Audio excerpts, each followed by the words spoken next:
dehors. Vous savez qu'aujourd'hui, quand on me croise, même les Russes, ils me disent bonjour. Vous savez ça? Avant la guerre, j'avais même fait une vidéo de ça. C'est pas une blague, ce que je vous dis. J'ai des témoins qui l'ont vu. Je viens prendre dans l'ascenseur. Non, toi tu rentres pas, toi tu rentres pas. Je dis, moi j'ai beaucoup d'humour, c'est pas grave. Je suis au régime, donc je monte les étages à pied. L'ascenseur se ferme.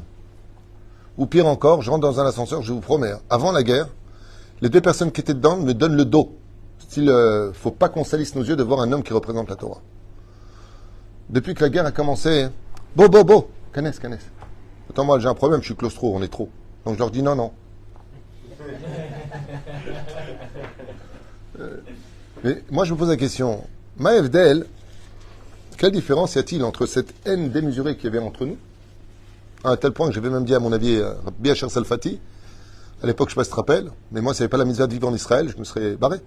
Si c'est pour vivre avec un pays d'antisémites qui m'aime pas, ma Torah, mon judaïsme, le fait que je me bats pour vivre comme un juif sur ma terre, je sais, ça me saoule. Pourtant, je suis un des premiers à ramer depuis des années pour amener le maximum de juifs à revenir sur la terre d'Israël et reconcrétiser la nation. Je suis parti au salon de la Halia, je réponds à tout le monde, j'essaie d'installer les gens, j'essaie de les aider, j'essaie de les persuader, j'essaie de trouver des moyens, pas ça de les faire venir et les abandonner comme le font beaucoup de gens. Allez, viens, tu vas t'éclater. Oui, justement, il s'est éclaté, il a tout perdu, le mec.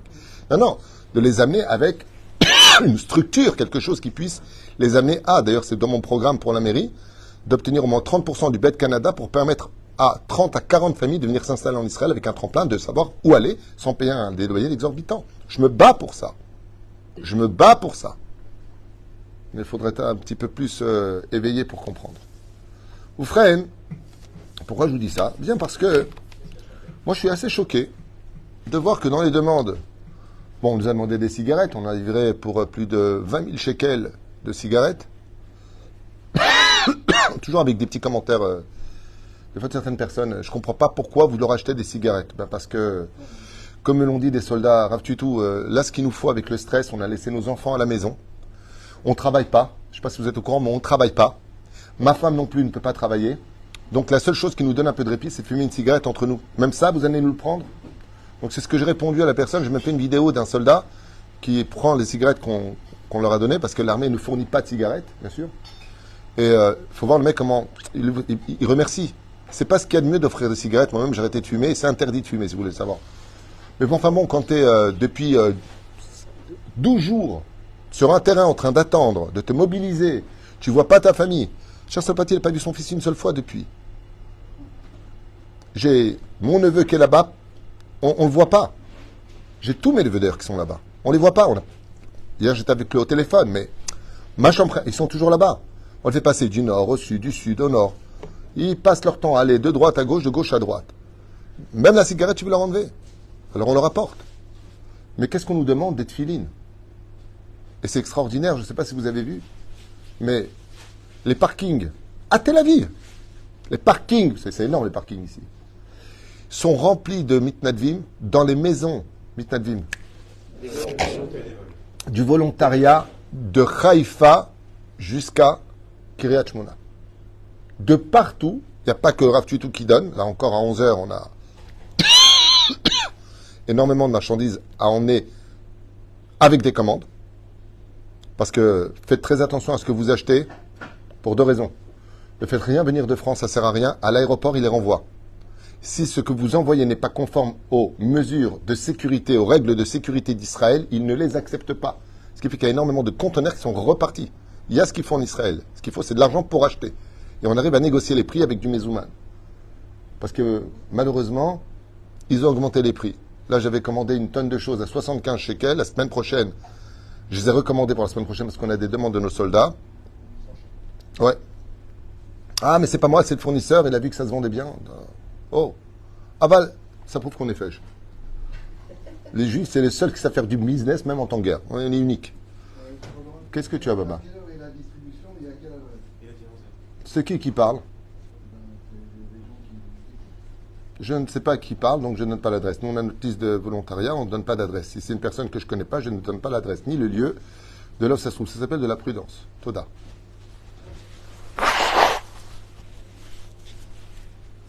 Oufren, pour ceux qui ont l'habitude de venir, c'est au même endroit, à la même heure.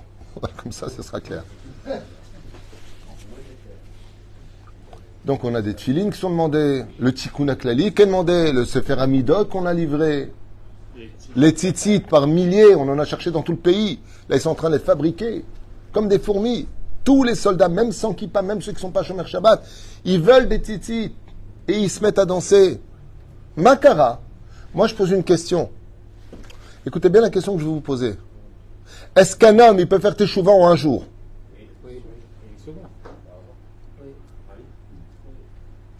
Vous avez contredit tous les livres de Torah.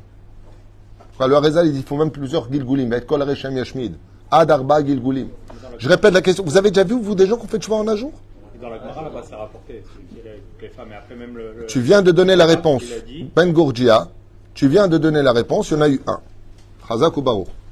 Tu viens de prouver. qu'on peut le faire. Non. C'est pas le rôle. C'est l'exception à la règle. Est-ce que vous connaissez des gens qui sont capables de faire teshuva en un jour? Teshuva ilo. Personne ne peut faire teshuva en un jour. Ça prend des années de faire teshuva. Ça prend des années avant de dire, tiens, je vais mettre une kippa sur la tête, je vais mettre tes tefilines. Ça prend pas une journée, ça prend des semaines, voire des mois, des années de réflexion. En fin de compte, j'avais envie, c'était au fond de moi, et j'ai voulu venir. Vous avez déjà vu, vous, des personnes qui sont toute la journée sur les réseaux sociaux avec des jupes courtes, en train de montrer les valeurs de leur forme, et qui décident de prendre sur elles en un seul jour de la tsniout? Vous avez connu, vous, des gens qui font en un seul jour Shabbat, comme aujourd'hui? Mobilisation générale? Lama. La tchouva, je peux lui dire juste qu'il parle dehors, ce serait bien.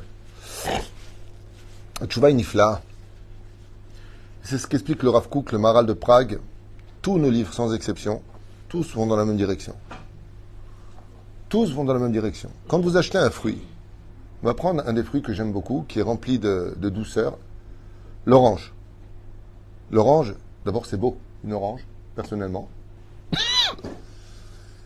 Mais elle a une grosse clipa. Clipa? Épluchure, écorce. Vous avez déjà mangé de l'épluchure?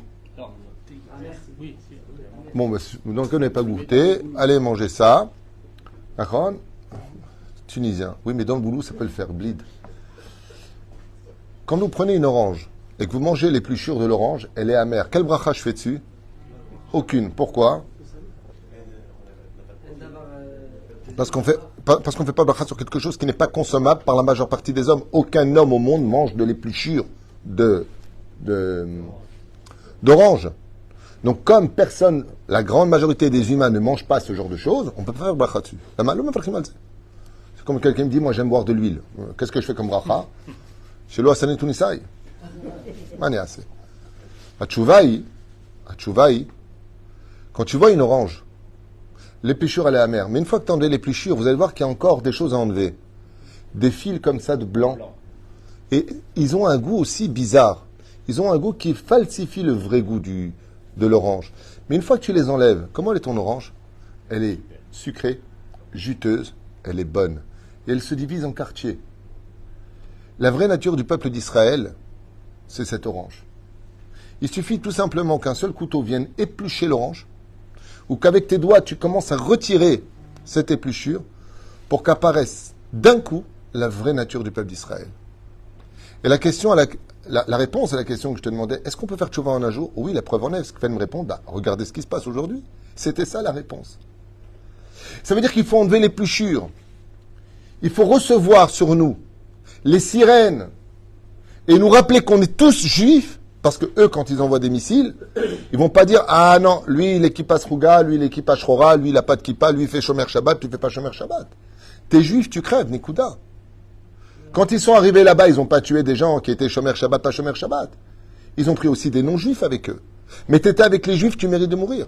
T'es emmené. On fait pas de différence. Il y a du juif, on prend. Et ça, c'est quand Akadosh Baruch Hu, en un instant, il retire l'épluchure de notre peuple. Ça veut dire que si Akadosh Baruch Hu nous dit tous les matins de dire Asher Bachar Banu Mikol Ha'amim, de tous les peuples, nous avons été choisis. Pourquoi? Réponse de Yalozur Hazidim, parce qu'on est un peuple humble, parce qu'on est un peuple uni, parce qu'on est attaché à une racine qui vient de Avram, Tzrak, Yaakov, Sarah, Rivka, Rachel et Léa. Parce qu'on vient d'un monde où on n'est qu'une seule famille. On est une seule